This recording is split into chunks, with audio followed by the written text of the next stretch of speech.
Hello students, I am Nagen Pratap Singh, your math teacher.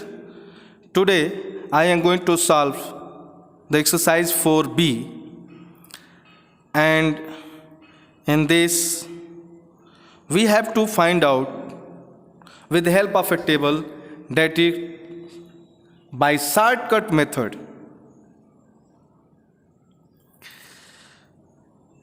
Shortcut method के द्वारा किसी natural number का cube कैसे पता किया जाता है।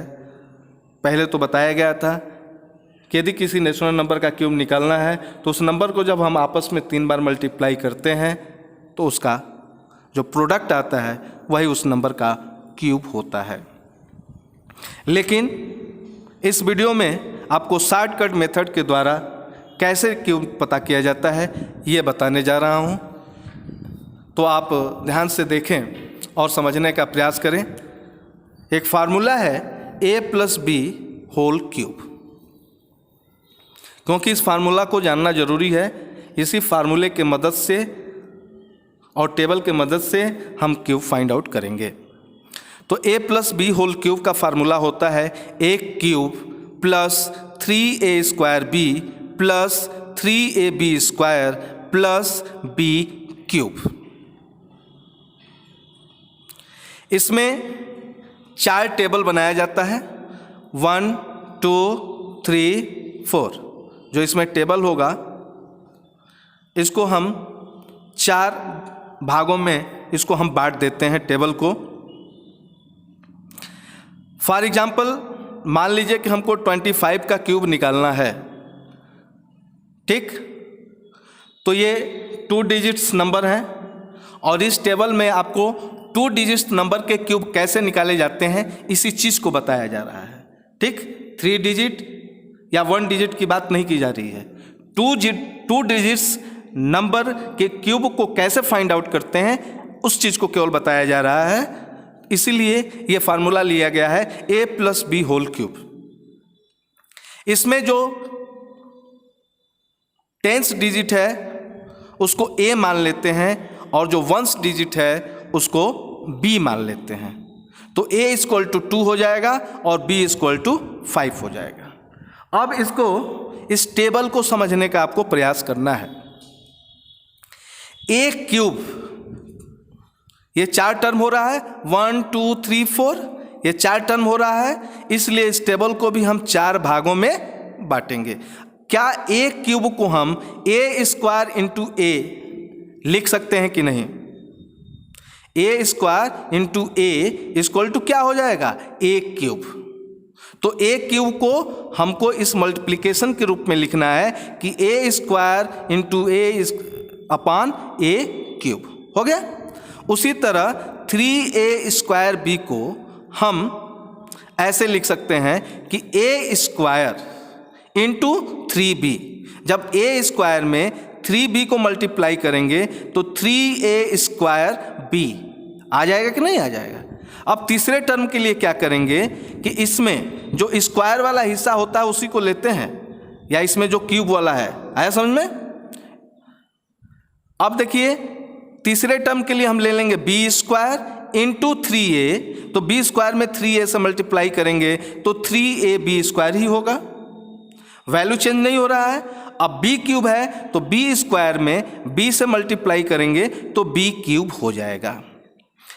ये जो मेथड है फार्मूले का, इसी मेथड पे ही आपको क्यूब भी फाइंड आउट करना है, क्योंकि इसमें a और b कहीं भी आपको a और b ही मिलेगा और उसके साथ कांस्टेंट वैल्यू होगा, ठीक।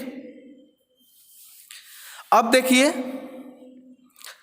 अब यहाँ a के जगह a की वैल्यू पुट कर दीजिए और b के जगह b की वैल्यू पुट कर दीजिए। ये जो आपका मेथड बनाया गया है, फार्मूला बनाया गया है, इसी पे आपको a के जगह a का वैल्यू पुट करना है और b के जगह b का वैल्यू पुट करना है। चलिए देखते हैं कैसे। यहाँ a स्क्वायर है तो a की वैल्यू क्या है? 2, तो ये 2 का स्क्वायर हो गया। उसमें a से मल्टीप्लाई किए हैं तो यहाँ भी 2 से मल्टीप्लाई करेंगे, ठीक।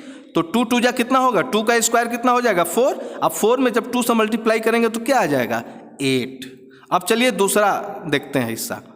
ए स्क्वायर इंटू 3b, तो ए क्या है 2, तो 2 स्क्वायर कर दिए, उसमें कितने से मल्टीप्लाई करना है 3b, तो 3 कांस्टेंट है 3 रख लिए और b की वैल्यू कितनी है 5, तो ये कितना हो जाएगा 3 इंटू 5, यानी 2 2 जा 4 और ये होगा 3 5 जा 15।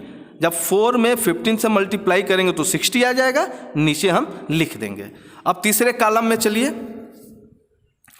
यहाँ b का स्क्वायर है तो यहाँ 5 स्क्वायर ले लेंगे, उसमें कितने से मल्टीप्लाई करना है 3a से, तो 3 को एज इट इज रखेंगे और a की जगह a की वैल्यू 2 पुट करेंगे, तो ये हो जाएगा 3 इंटू 2। अब देखिए ये हो गया 5 5 जा 25, ये हो गया 3 2 जा 6, तो 25 में 6 से मल्टीप्लाई करेंगे तो आएगा हमारा प्रोडक्ट 150। अब चौथे कॉलम में देखते हैं, b स्क्वायर इंटू बी है, तो b की वैल्यू कितनी है 5, तो यहाँ 5 स्क्वायर ले लिए, इंटू b है तो b की वैल्यू 5 ले लिए। आया समझ में? अब देखिए 5 5 जा 25 में 5 से जब मल्टीप्लाई करेंगे तो क्या आ जाएगा 125। यहाँ तक तो आप लोग को समझ में आ गया होगा। अब इसके बाद क्या करते हैं कि जो राइट साइड से पहला कॉलम है, राइट साइड से जो पहला कॉलम है उसके वंस को अंडरलाइन कर लेते हैं। ठीक, तो वंस प्लेस पे यहाँ क्या है 5, तो इसको अंडरलाइन कर लिए। बाकी जो टेंस और 100 प्लेस बचा है, ठीक, यानी 12, इसको ले जाएंगे हम सेकेंड कॉलम में, जहाँ 150 आया है इसी में हम 12 को जोड़ेंगे। तो जब 150 में 12 को जोड़ेंगे तो क्या आएगा 162। अब 162 में वंस को अंडरलाइन कर देंगे और बाकी जो बच रहा है टेंस और 100 प्लेस यानी 16, अब इसको हम तीसरे कॉलम में ले जाएंगे और यहाँ जोड़ेंगे, 60 में 16 को जोड़ेंगे तो आ जाएगा 76। अब 76 में जो यूनिट प्लेस है अंडरलाइन कर दीजिए और जो टेंस प्लेस छूट गया है उसके आपके बाएं टेंस हो 100 हो जो भी छूटेगा सबको एक साथ ले लेते हैं, तो यहाँ केवल आपका टेंस प्लेस ही है। तो इस टेंस प्लेस को अब ले जाएंगे फोर्थ कॉलम में, यहाँ 8 है, 8 में 7 को जोड़ देंगे 15। अब देखिए जो राइट साइड से पहला कॉलम है उसका यूनिट प्लेस लेते हैं, सेकेंड कॉलम का जो लास्ट में जोड़ते हैं, ठीक, ये जोड़ है, मैं यहाँ लिख देता हूँ नहीं तो आप लोग गड़बड़ हो जाएंगे, ये जोड़ है। ठीक, तो पहले कॉलम का यूनिट प्लेस लेते हैं, फिर दूसरे कॉलम का भी यूनिट प्लेस जहाँ जोड़ने के बाद सम निकला है, तीसरे कॉलम में जोड़ने के बाद जो सम निकला है उसका यूनिट प्लेस लेते हैं, और जो राइट साइड से फोर्थ कॉलम और लेफ्ट साइड से फर्स्ट कॉलम है उसका जितना सम होता है सब ले लेते हैं। आया समझ में? अब इसको लिखते कैसे हैं, देखिए फर्स्ट कॉलम का 15, सेकेंड कॉलम का सम का जो यूनिट प्लेस है 6, थर्ड कॉलम लेफ्ट साइड से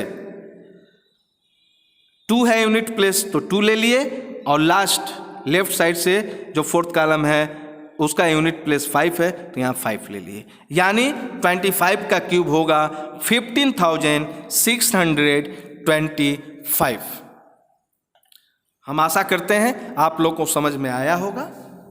यदि कहीं भी कोई कन्फ्यूजन होगा तो आप मुझ पर मैसेज करेंगे, मैं फिर से आपको सॉल्व करके और फिर से समझाने का प्रयास करूंगा और आप स्वयं भी इसको समझने का प्रयास करेंगे। इस वीडियो में बस इतना ही।